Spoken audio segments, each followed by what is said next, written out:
কবরে দেওয়ার 24 ঘন্টা পরে সবচেয়ে আগে কি হবে, মানুষের শরীর পেট থেকে পোকাগুলো পায়ুদার দিয়ে বেরোতে থাকবে, কারণ তারা আর অক্সিজেন ছাড়া পেটের ভিতরে থাকতে পারবে না।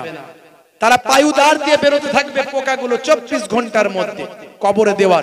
এই বেরোতে বেরোতে দেখা গেল পোকায় ভর্তি, পুরো আশপাশের পোকায় পোকা তৈরি করবে, কবরটা স্তূপ হয়ে যাবে। ভাইরা আমার, 3 দিন পরে সবচেয়ে প্রথম নখগুলো খুলে যাবে, ঝরে যাবে, আলগা হয়ে যাবে, নখ অটোমেটিক আলগা হয়ে যাবে। 6 দিনের মাথায় হে তরুণ যুবকেরা, চুলগুলো সব আস্তে আস্তে খুলতে থাকবে। 9 দিন পরে পেটটা ফুলে যাবে বাবা, অনেকটা ফুলে যাবে।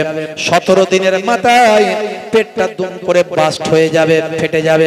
সারা শরীরের গোস্ত পোস্ত গুলো পোকায় আর পোকায় গিজগিজ করতে থাকবে কবরের ভিতর। হে তরুণ যুবকেরা, মাত্র 60 ডেজ, 60 দিনের মধ্যে পোকায় গোস্ত গুলো খেয়ে প্রায় ফাঁকা করে দেবে। 90 দিনের মধ্যে গোস্ত ভাই আমার সব খাওয়া শেষ, হাড় হাড্ডি জয়েন্ট গুলো খুলতে শুরু করবে। 1 বছরের মধ্যে হাড় হাড্ডির কিছু অংশ ছাড়া কবরের ভিতর আর কিছু থাকবে না। যদি আপনি আল্লাহ ওয়ালা হয়ে যান, আমার আল্লাহর কুদরতি ক্ষমতা কিয়ামত পর্যন্ত কবরে ঘুমিয়ে থাকবেন। আপনার জিসম মোবারকটা কবরে থাকবে। আপনার জিসম পোকা খাওয়া তো দূরের কথা, মাটিতেও ময়লা হবে না। হে তরুণ যুবকেরা, আমার নবীর বিরুদ্ধে শত্রুতা আজ থেকে নয়, বহু বছর আগে থেকে আমার নবীর বিরুদ্ধে শত্রুতা ছিল না। আল্লাহর নবী পৃথিবীতে এসেছেন। হে তরুণ যুবকেরা, তৎকালীন যুগের যারা নাসারা ছিল, তৎকালীন যুগের যারা ভাই আমার ইহুদ ছিল, তারা আমার নবীর শত্রুতা শুরু করেছিল, আমার নবীকে অপমান করার চেষ্টা করেছিল। হে তরুণ যুবকেরা, শুনে রেখে দেন, আমার নবীর বিরুদ্ধে তুচ্ছতাচ্ছিল্য তারা করে বেড়াতো। তার কারণ হলো আমার আল্লাহ আমার নবীকে আখিরি জামানার পয়গম্বর করেছেন, তারা আমার নবীকে আখিরি জামানার পয়গম্বর মেনে নিতে পারে না। হে তরুণ যুবকেরা, ইরাকের একটা জায়গা আছে বাবা, জায়গাটা ভাই আমার মুসাল বলে জায়গার নাম। ভাই আমার তরুণ যুবকেরা, আমার মুরব্বিয়ানেরা আমার শুনে রেখে দেন, জেনে রেখে দেন বাবা, মুসল বলে একটা শহর আছে। এই মুসল শহর ভাই আমার দোস্ত আমার, সেখান থেকে দুজন ইহুদ এলো। ইহুদ তারা কোথায় গেল? তারা আমার নবীর মদিনা শরীফে গেল। কি করতে? আমার নবী পাকের জিসম মোবারককে তারা তুলে নিতে। তারা বিশ্বাস করে, আজও তারা বিশ্বাস করে আমার নবী মরে মুর্দা নন, মরে জিন্দা। নবী মরে মুর্দা না, মরে জিন্দা। জোরে বলেন, আরে জোরে বলেন। জোরে হবে না, এত মানুষ আছেন, একটু আওয়াজ দিয়ে বলেন, নবী মরে মুর্দা না মরে জিন্দা? এক শ্রেণীর মানুষ বলেন নবী মরে শেষ। বলুন নাউজুবিল্লাহ। ওরা হচ্ছে এজিদি মুসলমান, মাথায় রাখবেন। যার মধ্যে নবী প্রেম নাই, ওলি প্রেম নাই, এরা হলো এজিদি মুসলমান। কারণ এজিদের দলেতেও আলেম, মোল্লা, মৌলবী, ইমাম সাহেব, মৌলানা সাহেব, মুফতি সাহেব ছিল, হাফেজ সাহেব ছিল, কিন্তু তারা নবীর নাতিদেরকে শহীদ করেছিল। ভালো করে বুঝবেন, আহলে বায়াতের সঙ্গে তাদের শত্রুতা ছিল। আহলে বায়াতের সঙ্গে যাদের শত্রুতা থাকবে তারা নবীর দুশমন। আহলে বায়াতকে উম্মতে মুহাম্মাদীর কাছে নবী রেখে দিয়ে গেছেন আমানত হিসাবে। হাদিসের মধ্যে এসেছে, তারাকতু ফিকুম মা ইন আখাযতুম বিহি লান তাদিল্লু কিতাবাল্লাহি ওয়া ইতরাতি আহলা বাইতি। আল্লাহর নবী বলেন, আমি তোমাদের কাছে দুটো জিনিস রেখে দিয়ে গেলাম। একটা হলো কিতাবুল্লাহ, আল্লাহর কিতাব কোরআন মাজিদ, আর দ্বিতীয়টা হলো ওয়া আহলা বাইতি, আমার আহাল পরিবারকে তোমাদের কাছে ছেড়ে দিয়ে গেলাম। বন্ধুরা আমার, তরুণ যুবকেরা আমার, হে আমার মুরব্বিয়ানেরা,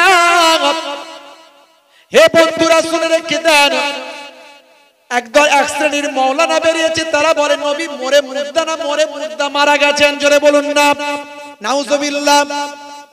আমার নবীর সম্পর্কে তারা তাওহীন করে, নবীকে ছোট করে, সাধারণ মানুষ মনে করে, আমাদের মতো মানুষ মনে করে। হে তরুণ যুবকেরা, ভালোবাসায় তারতম্য হতে পারে, কিন্তু আকীদায় গন্ডগোল হলে মুশকিল। নবী মরে শেষ হয়ে গেছে, এই তথ্য যদি তার চিন্তা ভাবনা যদি হয়, তাহলে বরবাদ হয়ে যেতে হবে। কারণ নবীরা মরে মুর্দা নন, মরে জিন্দা। মাথায় রাখবেন, শহীদরা মরে মুর্দা নন, মরে জিন্দা। আল্লাহর কোরআন মাজিদ খুললে পাবেন। কোরআন মাজিদের থেকে বড় দলিল পৃথিবীর জমিনে হয়নি আর হবে না।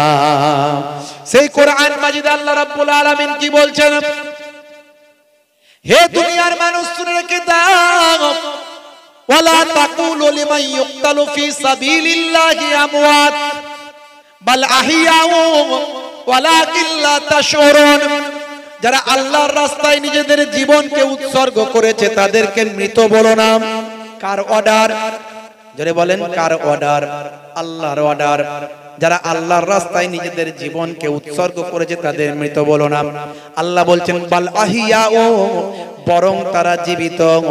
আল্লাহ নিজে তাদেরকে জীবিত বলছেন, এবং আরো বলছেন ওয়ালাকিন লা তাশউরুন, কেমন করে জীবিত তা তোমরা জানো না। শহীদরা জীবিত যদি হয়, তাহলে নবীরা শহীদদের উপরে না নিচে? তাহলে নবীদের দরজা শহীদদের উপরে না নিচে? জোরে বলেন। শহীদদের উপরে। শহীদ আমি আপনিও আল্লাহর জন্য, রাসূলের জন্য, কোরআনের জন্য, ইসলামের জন্য জীবন দিলে শহীদ হয়ে যাব। কিন্তু নবী হওয়ার আর কারো ক্ষমতা নাই। নবী আল্লাহর মনোনীত শেষ নবী হলেন আমাদের নবী। বন্ধুরা আমার, তরুণ যুবকেরা আমার, হে আমার মুরব্বিয়ানেরা, শুনে রেখে দেন, সেই নবীদের দরজা শহীদদের উপরে। তাহলে শহীদরা যদি জিন্দা হয়, মরে জিন্দা হয়, আল্লাহর কোরআন থেকে প্রমাণিত, তাহলে নবীরা মরে মুর্দা কেমন করে বলছ? হে তরুণ যুবকেরা, আল্লাহর নবী বলছেন ওয়া ওয়াফাতি খায়রুল লাকুম তুরাজু আলাইয়া আমালুকুম ওয়া রাআইতু মিন খায়রিন ফাহামিদুল্লাহ আলাই ওয়া রাআইতু মিন শাররিন ফাস্তাগফারতুল্লাহ লাকুম। হে দুনিয়ার মানুষ, শুনে রেখে দাও, আমি নবী বিদায় নেবার পরে তোমরা যেন মনে করো না আমি শেষ হয়ে গেলাম। আল্লাহ আমাকে যেমন ভালো রেখেছেন তেমন ভালো রাখবেন। কবরের জিন্দেগিতে আমি সালাতের মধ্যে থাকব। সমস্ত নবীরা কবরের জিন্দেগিতে সালাতের মধ্যে আছেন। আমার আল্লাহ তাদেরকে রিজিক দিচ্ছেন, সেখানে তারা রিজিক লাভ করছেন। কেমন করে আল্লাহ খাওয়াচ্ছেন আল্লাহ জানেন, কেমন করে তারা নামাজে আছেন আল্লাহ জানেন। শুধু তাই নয়, আমার আপনার নবী বলেন, হে আমার উম্মতেরা, তোমাদের নেকির খাতা আর গুনার খাতা আমি রাসূলকে মদিনার রওজা মোবারকে দেখানো হবে। যখন আমি দেখব তোমরা ভালো কাজ করেছো, তোমাদের জন্য আমি আল্লাহর দরবারে প্রশংসা করব। ফাহামিদুল্লাহ আলাই আমার আয়াতু মিন শাররিন ফাস্তাগফারতুল্লাহ লাকুম। যখন দেখব তোমরা গুনার কাজ করেছো, আমি তোমাদের জন্য আল্লাহর দরবারে ইস্তেগফার করতে থাকব। সেই নবী আপনাকে আমাকে কতটা ভালোবাসেন।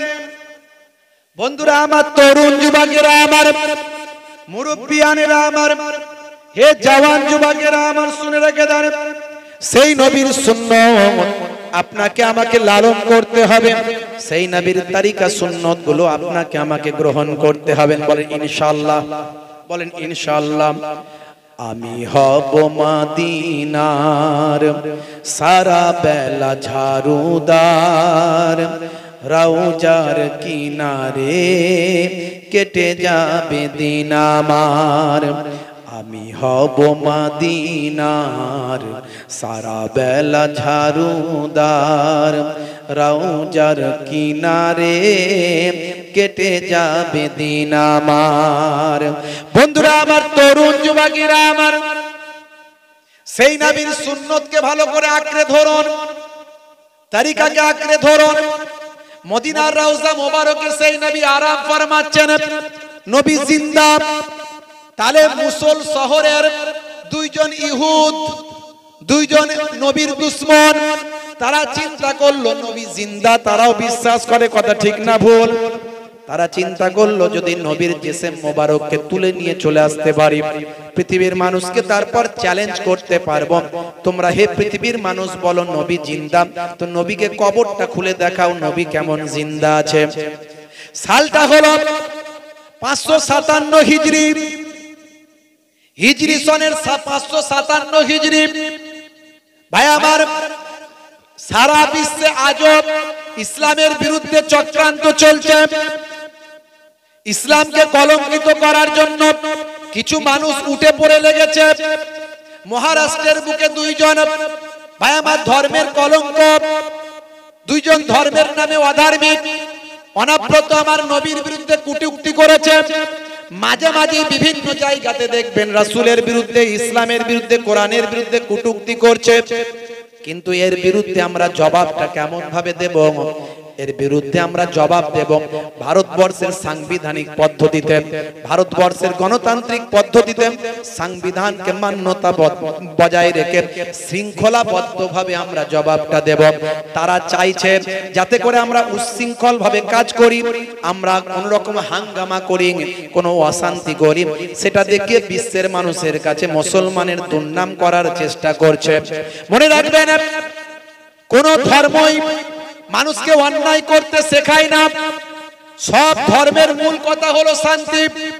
আমরা শ্রী রামকৃষ্ণদেব পরমহংসদেবকে ভালোবাসি, শ্রদ্ধা করি। তিনি একজন মহান মনীষী ছিলেন, যত মত তত পথ বলেছিলেন।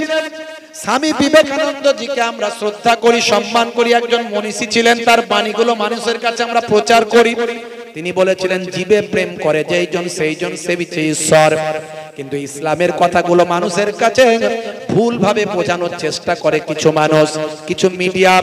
ইসলামের কথা, কোরআনের কথা মানুষকে ভুলভাবে মানুষের কাছে বার্তাটা দিয়ে থাকে। হে দুনিয়ার মানুষ, শুনে রেখে দিন, ইসলাম শান্তির কথা বলেছে। যদি বিশ্বাস না হয় ভালো করে পড়াশোনা করুন, কারো কথা না শুনে ইসলামের বিরুদ্ধে যারা কটূক্তি করছে তাদের কথা না শুনে ভালো করে পড়াশোনা করুন, নবীকে নিয়ে স্টাডি করুন, কোরআন মাজিদ নিয়ে স্টাডি করুন। দেখবেন কোরআন মাজিদে ভাই আমার মানুষের প্রেমের কথা বলেছে, মানুষকে ভালোবাসার কথা বলেছে। কোরআন মাজিদ জানিয়ে দিয়েছে লা ইয়ারহামুল্লাহু মান লা ইয়ারহামুন নাস, যে মনুষ্য জাতির উপর দয়া করে না মহান স্রষ্টা তার উপর দয়া করেন না।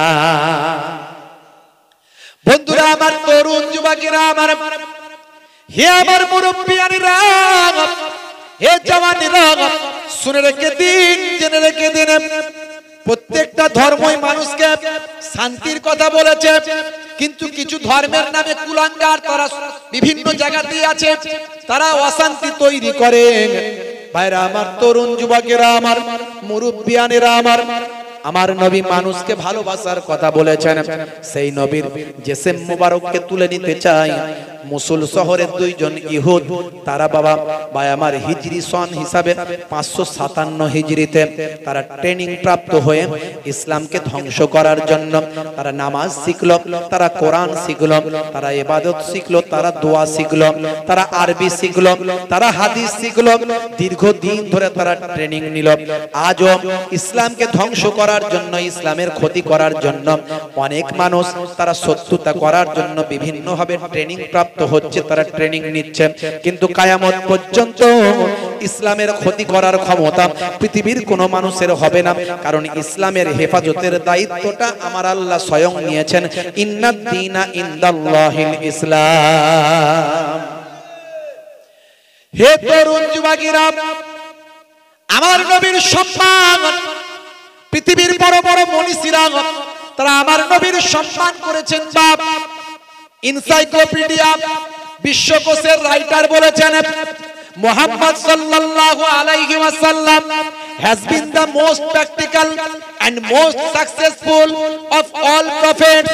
মুহাম্মদ সাল্লাল্লাহু আলাইহি ওয়াসাল্লাম একজন অতি বাস্তববাদী এবং অতি সফলকামী সমস্ত নবীদের চেয়ে। জোরে বলুন সুবহানাল্লাহ। ভাই আমার ঐতিহাসিক স্মিথ বলেছেন, by a fortune absolutely unique in history, ইতিহাসের বিরল চরিত্র হলেন প্রফেট মুহাম্মাদুর রাসূলুল্লাহ। মুহাম্মদ সাল্লাল্লাহু আলাইহি ওয়াসাল্লাম is A three fold founder, তিনি তিনটে ফোল্ডের প্রতিষ্ঠাতা অফ এ নেশন, একটা জাতির, একটা সমাজের এবং একটা রিলিজিয়াস, একটা ধর্মের। হে তরুণ যুবকেরা, সেই নবী মোরে মুর্দানান মোরে জিন্দা, সেই নবীর সম্মানকে পৃথিবীর জমিনে মিটিয়ে দেবার জন্য সেদিনও চক্রান্ত হয়েছে, আজও চক্রান্ত হচ্ছে। ভাই আমার 557 হিজরিতে দুইজন ইহুদ ভাই আমার মুসল শহর থেকে চলে গেল মদিনায়। এই মদিনা শরীফে গিয়ে হে তরুণ যুবকেরা, তারা নামাজ কালাম ইবাদত বন্দেগী সব প্র্যাকটিস করে গিয়েছিল। দেখে মনে হবে একজন বড় বড় মুসলমান ইমানদার আল্লাহর ওলি। তারা মদিনা শরীফের রাউজার পাশে একটা ঘর তারা নিয়েছিল, ভাড়া নিয়েছিল। সেখানে গিয়ে তারা থাকতে লাগলো। বহু বছর ধরে তারা সেখানে থাকতে লাগলো। ভাইরা আমার, সেখানে থাকার পরে ভাই আমার তরুণ যুবকেরা, তারা একটা ছোট্ট সুড়ঙ্গ তৈরি করলো। ঘরের ভিতর থেকে একটা সুড়ঙ্গ তৈরি করে সেই সুড়ঙ্গের মধ্যে দিয়ে একটু একটু করে মাটি খুলে খুলে খুলে খুলে সেই মাটি ব্যাগে করে নিয়ে মদিনার বাজারের, মদিনার হুদুদে, মদিনার বাইরে, মদিনার বর্ডারের বাইরে গিয়ে তারা ফেলে আসতো। দীর্ঘদিন ধরে, বছরের পর বছর ধরে তারা এই মেহনতটা করতে লাগলো। তাদের উদ্দেশ্য হলো একটা, রাসূলের জিসম মোবারককে তুলে নিয়েছে সেই জায়গাকে খালি করে দেওয়া, তারপরে পৃথিবীর মুসলমানদের কাছে চ্যালেঞ্জ করা, তোমাদের নবী হলেন জিন্দা, কবরের ভিতর জিন্দা জীবিত আছেন, তোমরা বলো নবীর জিসমটা পচে না, গলে না, সরে না, দেখাও তো দেখি। চ্যালেঞ্জ করছি, তোমার নবীর কবরটা খুলে নবীকে একবার বের করে দেখা। এই হলো তাদের উদ্দেশ্য। নবী তো দূরের কথা, নবীর যারা প্রকৃত গোলাম তাদেরও জিসম মোবারক পচবে না, গলবে না, সরবে না। জোরে বলুন সুবহানাল্লাহ। যদি আপনি চান কবরে আপনার জিসমটা অক্ষত থাকবে, মোরে মুর্দা নাই, মোরে জিন্দা থাকবে, তাহলে আপনি রাসূলের আশিক হয়ে যান, নবীর সুন্নতগুলো মানুন। জমিন मैली नहीं होती, ज़मन मैला नहीं होता। जोरे হবে না। जमीन मैली नहीं होती, ज़मन मैला नहीं होता, मोहम्मद के गुलामों का कफन मैला नहीं होता। अरे जोरे হবে না, अरे जोरे হবে না। ভাইরা আমার, তরুণ যুবকেরা আমার, তাহলে নবীর একজন গোলামের শরীর জিন্দা থাকবে, মরে মুর্দা নাই, মরে জিন্দা। যারা আল্লাহর মাহবুব বান্দা হবে, চার শ্রেণীর মানুষের কথা কোরআনে এসেছে, তারা হলো আল্লাহর বন্ধু। আল্লাহর বন্ধুরা মরে মুর্দা নন, মরে জিন্দা থাকবে।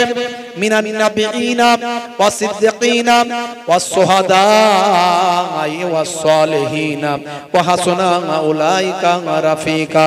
এই চার দল হলো আল্লাহর উত্তম বন্ধু।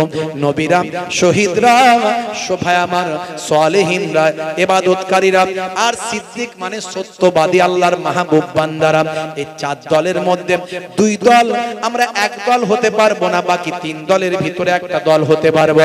হে তরুণ যুবকেরা, তাহলে কবরে জিন্দা জীবিত থাকবো, আল্লাহর ইবাদত করে, রাসূলের সুন্নাত মেনে। বলুন ইনশাআল্লাহ, বলুন ইনশাআল্লাহ। পারবো তো নাকি? বলেন ইনশাআল্লাহ। মরে মাটির সঙ্গে পচে যেতে চান না মরে জিন্দা থাকতে চান? ভাই আমার, 24 ঘন্টা পরে সবচেয়ে আগে কবরে দেওয়ার 24 ঘন্টা পরে সবচেয়ে আগে কি হবে? মানুষের শরীর পেটের পেট থেকে পোকাগুলো পায়ুদার দিয়ে বেরোতে থাকবে, কারণ তারা আর অক্সিজেন ছাড়া পেটের ভিতরে থাকতে পারবে না। তারা পায়ুদার দিয়ে বেরোতে থাকবে পোকাগুলো 24 ঘন্টার মধ্যে কবরে দেওয়ার। এই বেরোতে বেরোতে দেখা গেল পোকায় ভর্তি, পুরো আশপাশের পোকা পোকায় পোকা তৈরি করবে, কবরটা স্তূপ হয়ে যাবে। ভাইরা আমার, 3 দিন পরে সবচেয়ে প্রথম নখগুলো খুলে যাবে, ঝরে যাবে, আলগা হয়ে যাবে, নখ অটোমেটিক আলগা হয়ে যাবে। 6 দিনের মাথায় হে তরুণ যুবকেরা, চুলগুলো সব আস্তে আস্তে খুলতে থাকবে। 9 দিন পরে পেটটা ফুলে যাবে বাবা, অনেকটা ফুলে যাবে। 17 দিনের মাথায় পেটটা দুম করে বাস্ট হয়ে যাবে, ফেটে যাবে। সারা শরীরের গোস্ত পোস্তগুলো পোকায় আর পোকায় গিজগিজ করতে থাকবে কবরের ভিতর। হে তরুণ যুবকেরা, মাত্র 60 ডেজ, 60 দিনের মধ্যে পোকায় গোস্তগুলো খেয়ে প্রায় ফাঁকা করে দেবে। 90 দিনের মধ্যে গোস্ত ভাই আমার সব খাওয়া শেষ, হাড় হাড্ডি জয়েন্ট গুলো খুলতে শুরু করবে। 1 বছরের মধ্যে হাড় হাড্ডির কিছু অংশ ছাড়া কবরের ভিতর আর কিছু থাকবে না। যদি আপনি আল্লাহ ওয়ালা হয়ে যান, আমার আল্লাহর কুদরতি ক্ষমতা কিয়ামত পর্যন্ত কবরে ঘুমিয়ে থাকবেন। আপনার জিসম মোবারকটা কবরে থাকবে। আপনার জিসম পোকা খাওয়া তো দূরের কথা, মাটিতেও ময়লা হবে না। আজ থেকে প্রতিজ্ঞা করুন, রাসূলের সুন্নাত ছাড়বেন না। ভালো করে তাকিয়ে দেখুন, শুনুন। সেই নবীকে জিসম মোবারক থেকে বের করার জন্য 2 জন ইহুদ মদিনা শরীফে গিয়ে ঘর ভাড়া নিয়ে বছরের পর বছর ধরে একটু একটু করে নামাজ পাটির তলায় সুরঙ্গ তৈরি করেছে। নামাজ পাটির তলায় একটু একটু করে রাতের অন্ধকারে আস্তে আস্তে করে খোঁড়ে আর ব্যাগে করে ঢুকিয়ে রাখে। সময় পেলে বাইরে গিয়ে মদিনার বর্ডারে গিয়ে বাইরে গিয়ে ফেলে দিয়ে আসে। দীর্ঘদিন ধরে এইভাবে চলতে চলতে আর মাত্র কিছুটা বাকি রাসূলের রওজায় যেতে। রাসূলের রওজায় যেতে আর কিছুটা বাকি আছে। বাপেরা আমার, বাগদাদের একজন বিখ্যাত সুলতান নুরউদ্দিন জঙ্গি স্বপ্ন দেখছে। হে তরুণ যুবকেরা, বাগদাদের জমিনে একজন সুলতান, ন্যায়পরায়ণ, রাসূলের আশিক, আল্লাহর মাহবুব বান্দা একজন সুলতান নুরউদ্দিন জঙ্গি স্বপ্ন দেখছেন। একজন নুরানি চেহারার মানুষ, তিনি বলছেন, বাবা নুরউদ্দিন, আমাকে কি চিনতে পারো না? আমি হলাম আখিরি জামানার পয়গম্বর, জগতের শেষ নবী। বাবা নুরউদ্দিন, আমার রওজাতে 2 জন ইহুদি আমার জিসম মোবারককে তোলার জন্য এসেছে। এই দেখো তাদের ছবিটা তোমাকে দেখাচ্ছি। এই দেখো ছবি। তাড়াতাড়ি ব্যবস্থা নাও, তাড়াতাড়ি তাদেরকে ধরে নিয়ে এসে মানুষের কাছে প্রকাশ করে দাও, তাদেরকে তাদের শাস্তির ব্যবস্থা করো তাড়াতাড়ি। এই ছবিটা দেখানোর পরে আবার সেই জিসম মোবারকটা কোথায় গায়েব হয়ে গেল। বাদশা নুরউদ্দিন বড় চিন্তিত হয়ে পড়লেন, বাদশা নুরউদ্দিন বড় ব্যস্ত হয়ে পড়লেন। সেই রাত্রিতে উঠে পড়লেন, সালাত আদায় করলেন, ফজর পর্যন্ত ইবাদতে কাটিয়ে দিলেন। ফজরের নামাজ পড়ে চিন্তা করলেন, কিভাবে আমি এই সমস্যার সমাধান করব, কিভাবে আমি এটা মোকাবেলা করব। আবার চিন্তিত হয়ে পড়লেন। দ্বিতীয় রাত আবার এসে উপস্থিত হলো, আবার একই স্বপ্ন দেখলেন। আবার এই স্বপ্ন দেখার পরে বাদশা নুরউদ্দিন আবার আল্লাহর ইবাদতে মশগুল হয়ে গেলেন, নফল নামাজ, নফল জিকির আজকারে মশগুল হয়ে গেলেন। ফজর পর্যন্ত ইবাদত করে সারা দিন ব্যস্ত থাকলেন। কেমন ভাবে এই সমস্যার আমি মোকাবেলা করব, তাদেরকে কেমন ভাবে খুঁজে বের করাবো, কেমন ভাবে তাদেরকে আমি খুঁজে বের করব, শাস্তি দেব। হে তরুণ যুবকেরা, হে আমার বন্ধুরা, হে আমার মুরব্বিয়ানেরা, শুনে রেখে বাবা, তৃতীয় রাত্রিতে আল্লাহর নবীর জিসম মোবারককে আবার দেখতে পেলেন। এই বাদশা নুরউদ্দিন, তুমি কি এখনো ব্যবস্থা নিচ্ছ না? আমার জিসম মোবারককে সে তুলে নেওয়ার জন্য কাছাকাছি পৌঁছে গেছে। তাড়াতাড়ি করো, দ্রুত করো, দেরি করো না, তাদের ধরে বের করো। এই দেখো আমি 2টো ছবি দেখাচ্ছি। এই ছবি 2টো হলো তাদের চেহারা। এই ছবি 2টো তোমার হৃদয়ে এঁকে নাও, ভালো করে বুঝে নাও। এই ছবি 2টো হলো সেই জালেম ইহুদ 2 জনের ছবি। বাবা, হে তরুণ যুবকেরা, এই খবরটা জানার পরে হযরতে বাদশা নুরউদ্দিন ঘুম থেকে উঠে বললেন, আবার ওযু করলেন, গোসল করলেন, ওযু করলেন, আবার সালাত আদায় করলেন। ফজর হয়ে গেল। সকালবেলা মন্ত্রীকে ডাকলেন, উজিরদের ডাকলেন। ভাই আমার নিজের সহচর ডেকে বললেন, তাড়াতাড়ি সৈন্য ঠিক করো, তাড়াতাড়ি আমার সৈন্য সামন্ত রেডি করো, আমি মদিনা শরীফে যাব। আমি কাউকে কিছু এখন বলবো না। কেন যাব মদিনা আমি কাউকে জানাতে চাই না। হে তরুণ যুবকেরা, হে আমার বন্ধুরা, 557 হিজরিতে বাদশা নুরউদ্দিন জঙ্গি 16,000 সৈন্য নিয়ে 16,000 সৈন্য নিয়ে ঘোড়া হাতি বিভিন্ন তৎকালীন যুগের ভাই আমার যা কিছু যুদ্ধাস্ত্র ছিল সব কিছু নিয়ে সোজা মদিনা শরীফে গেলেন। মদিনার মানুষেরা দেখে অবাক হয়ে গেল। সুলতান এসেছেন, বাদশা এসেছেন বলে কথা। বাদশা যা আপনার কি ব্যাপার আপনি বলুন। বাদশা সেই সময় বললেন, আমি রাসূলের দরবারে একটু জিয়ারত করতে এসেছি, আর রাসূলের দরবারে থেকে কয়েকদিন রাসূলের মেহমানদের খেদমতে এর চিন্তা নিয়ে এসেছি। রাসূলের সমস্ত মেহমানদের, মদিনার মানুষদের, আগত হাজীদের আমি প্রত্যেককে একটু আমার পক্ষ থেকে দাওয়াত করে খাওয়াতে চাই। হে তরুণ যুবকেরা, হে আমার বন্ধুরা, হে আমার মুরব্বিয়ানেরা, শুনে রেখে দিন বাবা। 2 সপ্তাহ ধরে মদিনার মানুষদের তিনি দাওয়াত করে খাওয়াতে লাগলেন। তিনি ঘোষণা করে দিলেন, যাও একটা মানুষও যেন আমার দাওয়াত থেকে দূরে না থাকে, একটা মানুষও যেন আমার দাওয়াত থেকে বঞ্চিত না হয়, একটা মানুষও যেন আমার মেহমানদারি থেকে দূরে না থাকে। এমন কোন মানুষ নাই যেন আমার মেহমান হয়নি, এমন যেন না হয়। পুরো মদিনার যত মানুষ আছে সমস্ত মানুষকে আমার মেহমানদারির দস্তরখানে আমি দেখতে চাই। প্রত্যেক দিন তিনি মানুষকে মেহমানদারি করাতে লাগলেন, আর প্রত্যেকের চেহারা তিনি ঘুরে ঘুরে দেখতে লাগলেন। নিজে সেখানে দাঁড়িয়ে থেকে ঘুরে ঘুরে মেহমানদারি করাতে লাগলেন আর মেলাতে লাগলেন। আমার নবীর দেখানো 2 জন জালেমের চেহারার সঙ্গে কারো মিলছে কিনা। যতদিন ধরে 2 সপ্তাহ ধরে খাওয়ানোর পরেও আল্লাহর নবীর দেখানো 2 জন জালেমের চেহারা খুঁজে তিনি পান না। এমন সময় বাদশা নুরউদ্দিন জঙ্গি তিনি বলেছিলেন, আচ্ছা মদিনার জমিনে এমন কেউ বাকি আছে কি যে আমার মেহমানদারি হয়নি, আমার মেহমান হয়নি, যাকে আমি মেহমান নামাজি করিনি, এমন কেউ মদিনার জমিনে বাকি আছে কি? তখন লোকজন বলল, হুজুর 2 জন কামেল আল্লাহর ওলি 2 জন বাকি আছে, তারা কারো মেহমানদারি গ্রহণ করেন না। তারা আজ বছরের পর বছর বিদেশ থেকে এসে তারা আজকে নবীর আশিক হয়ে গেছে। খালি নামাজের টাইমে তারা বেরোন, জামাতের সঙ্গে নামাজ পড়েন, হুজুরের রওজা জিয়ারত করেন, আর সারাক্ষণ তারা নফল ইবাদতে তাদের হুজরার মধ্যে ব্যস্ত থাকে। সেই মানুষগুলো কোথায়? বলে অমুক হুজরায়। চলো। বাদশা নুরউদ্দিন জঙ্গি চিন্তা করলেন, আসল লোক মনে হয় পেয়ে গেছি, আসল লোক মনে হয় পেয়ে গেছি। বন্ধুরা আমার, তরুণ যুবকেরা আমার, বাদশা নুরউদ্দিন জঙ্গি সৈন্য সঙ্গী সাথী ভাই আমার সেনাবাহিনী নিয়ে সেই হুজরায় গিয়ে দরজা ঠুকলেন। দরজা খুলে দেওয়ার পরে দেখা গেল তাদের এত বড় দাড়ি, মাথায় পাগড়ি, হাতে আসা লাঠি, তাদের একেবারে হাঁটুর নিচে পর্যন্ত জুব্বা, তাদের হাতে তাসবিহ দেখা যায়। দেখে মনে হয় আল্লাহর ওলি বান্দা। কি সুন্দর চেহারা, কি সুন্দর লেবাস, দেখে মনে হবে আল্লাহর মাহবুব বান্দা। সালাম কালাম হওয়ার পরে বাদশা নুরউদ্দিন জঙ্গি তাদের চেহারাখানা দেখে সঙ্গে সঙ্গে ধরে ফেললেন, এই চেহারায় আমাকে 3 দিন আল্লাহর নবী, আল্লাহর রাসূল আমাকে দেখিয়েছে।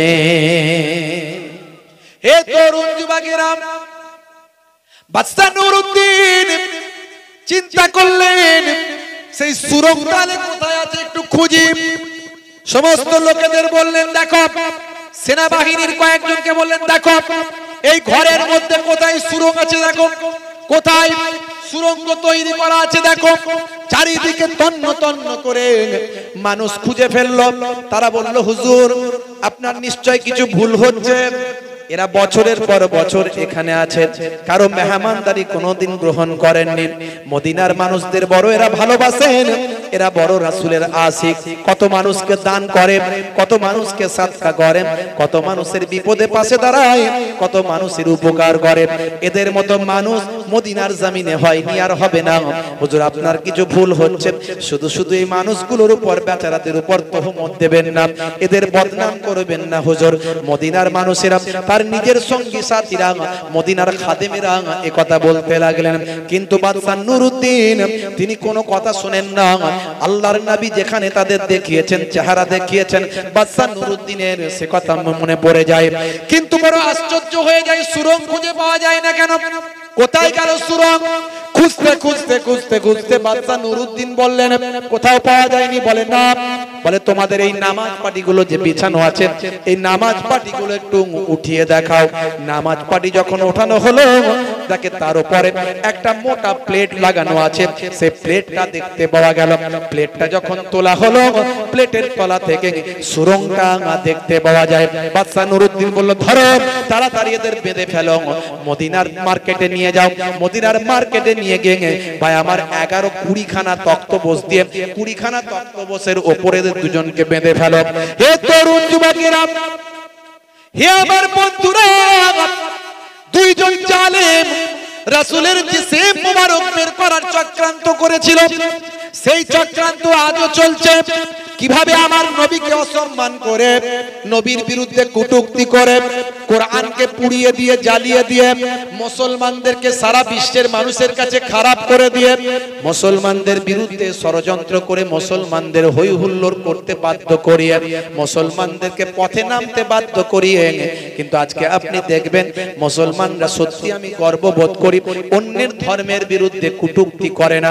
কখনো কখনো চক্রান্তের শিকার হয়ে কাউকে দিয়ে করানো হয়েছে কিংবা কেউ সেজে করেছে, কিন্তু মুসলমান সাধারণত অন্যের ধর্মকে আঘাত করে না, কিন্তু ইসলামের উপর বারবার অন্যরা আঘাত করেছে।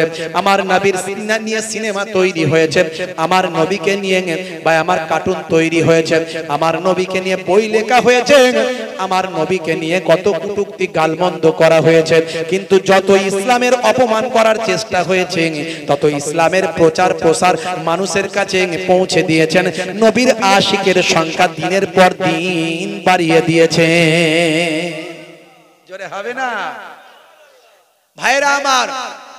11 দিন ধরে ওই তক্তপোষের তলায় আগুন লাগিয়ে দেওয়া হয়েছিল, 20 খানা তক্তপোষের উপরে বেঁধে ওই দুইজন জালেমকে 11 দিন ধরে আগুন জ্বালিয়ে পুড়িয়ে মারা হয়েছিল। সারা বিশ্বের মানুষ দেখেছিল। বাদশা নুরুদ্দিন জাঙ্গির সেই সময় রাসূলের রওজা মোবারকের 4-5টায় তলা থেকে বিভিন্ন ভাই আমার ওই বিভিন্ন ধাতব পদার্থ দিয়ে এমন ভাবে ঝালাই করে দিয়েছিলেন, তিনি বলেছিলেন পৃথিবীর বুকে আর কোন জালেম কোনদিন আমার রাসূলের রওজা পর্যন্ত কিয়ামত পর্যন্ত যেন পৌঁছাতে না পারে, তার ব্যবস্থা আমি বাদশা নুরুদ্দিন করে দিয়ে গেলাম। ভাইরা, তরুণ যুবকেরা আমার, বাবা মার, সেই রাসূলকে ভালোবাসুন। সেই রাসূলের বিরুদ্ধে এত শত্রুতা, আর আমরা যদি রাসূলকে ভালো না বাসতে পারি, রাসূলের সুন্নাত যদি মেনে না চলতে পারি, তাহলে কাল কিয়ামতের দিনে আমরা কেমন করে শাফাআত পাবো? মনে রাখবেন, অনেক সুন্নতের কথা আমি বললাম, অনেক সুন্নতের তথ্য আমি দিলাম। সবচেয়ে বড় সুন্নত মুখের দাড়ি। সবচেয়ে বড় সুন্নত কি? মুখের দাড়ি। কবরে চলে গেলে কোন সুন্নত দেখা যাবে না। যতগুলো সুন্নত বলেছি কোন সুন্নত দেখা যাবে না, একটা সুন্নত দেখা যাবে, সেটা হলো মুখের দাড়ি। এই দাড়িটা আপনি যদি রাখেন, বাবা মার, ছোট হলেও যদি রাখেন নবীর ভালোবাসায়, নবীর ভালোবাসা যদি ছোট হলেও রাখেন। এখন তো নায়ক গায়ক নেতা মন্ত্রী খেলোয়াড় প্লেয়ার ফুটবলার ক্রিকেটার বিভিন্ন অথার পণ্ডিত তারা মুখের দাড়ি রাখছে। মুখের দাড়ি হলো মুখের সৌন্দর্য, আর আপনি নবীর সুন্নত বলে যদি দাড়ি রাখেন, ছোট হলেও যদি রাখেন, আজ ছোট আছে, ঈমানের শক্তি বেড়ে গেলে কাল বড় হয়ে যাবে, কিন্তু ছোট হলেও যদি রাখেন এই অবস্থায় মারা যান, মুনকার নাকির ফেরেশতা যখন কবরে এসে বলবে মান রব্বুকা, দেখতে পাবে মুখে দাড়ির দেখা, হতে পারে এই দাড়িটা হবে আপনার নাজাতের জারিয়া। জোরে হবে না? আর জোরে হবে না? হাসি মুখে কথা বলুন, এটা নবীর সুন্নত। ছোটদের স্নেহ করুন, নবীর সুন্নত। বড়দের সম্মান করুন, নবীর সুন্নত। আলেমদের ইজ্জত করুন। পৃথিবীতে যত মানুষ আছে তার মধ্যে বর্তমানে সবচেয়ে সম্মানের মানুষ হলো আলেম বান্দারা। আল্লাহর কোরআন জানিয়েছে আল্লাযিনা উতুল ইলমা দারাজাত, তোমাদের মধ্যে প্রকৃত আহলে ইলমরা হলো উচ্চ সম্মানের অধিকারী। জোরে বলুন সুবহানাল্লাহ। ফাসআলু আহলা যিকরি ইন কুনতুম লা তা'লামুন, যেটা তুমি জানো না জাননে ওয়ালার কাছে জেনে নাও। জোরে বলুন সুবহানাল্লাহ। এখন আলেমে দ্বন্দ্ব বেড়েছে না কমেছে? বেড়েছে। আলেমদের প্রতি ভক্তি, ভালোবাসা, সম্মান মানুষের বেড়েছে না কমেছে? কমেছে। ভাইরা আমার, দেখবেন এক বক্তা আর এক বক্তার বিরুদ্ধে, এক আলেম আর এক আলেমের বিরুদ্ধে ওই ইহুদ নাসারাদের চক্রান্তের শিকার হয়ে তাদের টাকা খেয়ে তাদের মতো তাদের কাজ করছে কিছু মোল্লা মৌলবী সেজে, তাদেরই এজেন্ট যারা বড় বড় কথা বলছে, ইন্টারনেটে এসে ফতোয়াবাজি করছে, এমন এমন কথা বলছে যা আপনি কোনোদিন শোনেননি, আপনার বাপ 14 পুরুষ কোনোদিন শোনেনি। ভাইরা আমার, তরুণ যুবকেরা আমার বলছে আবু লাহাব, এই যে আবু লাহাব সেও নাকি আমাদের মতো মুসলমান। বলুন নাউজুবিল্লাহ। দেখবেন যদি রেকর্ডটা বাজে আপনাকে শোনাবো। যে আবু জেহেলকে কাফের বলেন, আপনি যে আবু তালেবকে কাফের বলেন, আপনি যে আবু জেহেলকে কাফেরদের সর্দার বলেন, তারাও কিন্তু আমার আপনার মতো মুসলমান ছিল। দেখছেন আপনি বিশ্বাস করেন আর না করেন, কেননা আবু জেহেল বলতেছে বদরের যুদ্ধের আগে, আল্লাহুম্মা আনসুর আহাদাল ফিয়াতাইন, কাবা ঘরে গিয়ে আবু জেহেল আল্লাহর দরবারে হাত তুলে বলতেছে, আল্লাহ আজকে বদরের যুদ্ধে আমি মুহাম্মাদের মুখোমুখি, এই যুদ্ধে যারা হকের নিকটবর্তী তুমি তাদেরকে বিজয় দান করো। আব্দুল মুত্তালিব তার কাছে দোয়া করতেছে।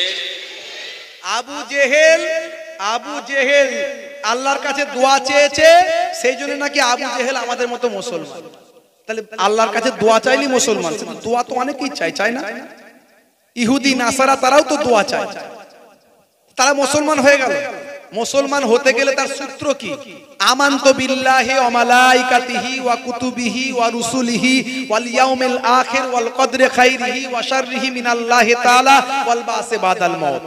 আল্লাহকে বিশ্বাস, নবীকে বিশ্বাস, কিতাবকে বিশ্বাস, কোরআন মাজিদকে বিশ্বাস, ভাই আমার ফেরেশতাদের বিশ্বাস, জান্নাত জাহান্নাম বিশ্বাস, এত কিছু ভাগ্যে ভালো মন্দ যা আছে বিশ্বাস, তবে মুসলমান।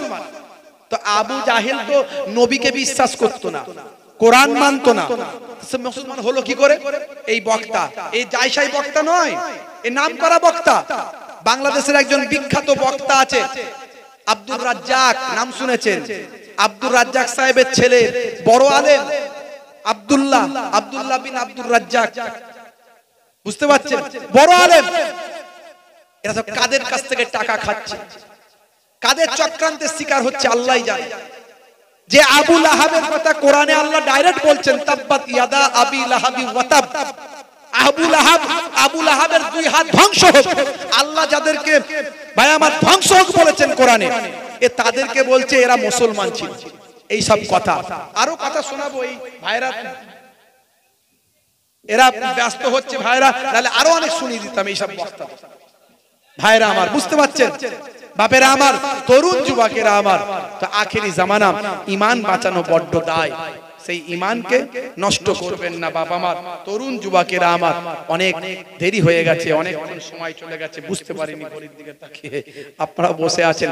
ভাইরা আমার, যাই হোক, সেই রাসূলের সুন্নতকে মেনে চলুন, আল্লাহ এবং রাসূলের পথে চলুন, নামাজটা পড়ুন, মুখের দাড়িটা রাখুন, জীবনটা ধন্য হয়ে যাবে।